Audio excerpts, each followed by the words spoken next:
Hi everyone, in front of me I've got Nubia music, and let me share with you how to change system language on this device.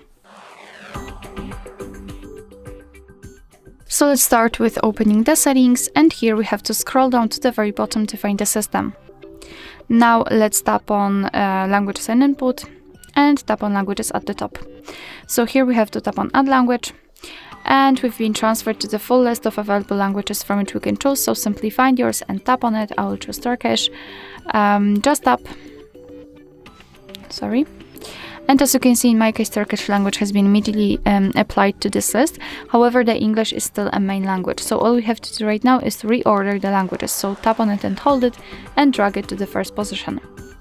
After a second, your device will display everything in the new language. Let me show it again. Tap on it and hold it, and drag it to the first position. If you want to, you can also remove the languages from this list. 3 dots icon in the right upper corner and tap on remove. Mark the language and tap on the trash bin icon. Tap on remove, and we've got only one language applied. Alright, so that will be all. Thank you so much for watching. I hope that this video was helpful, and if it was, please hit the subscribe button and leave the thumbs up.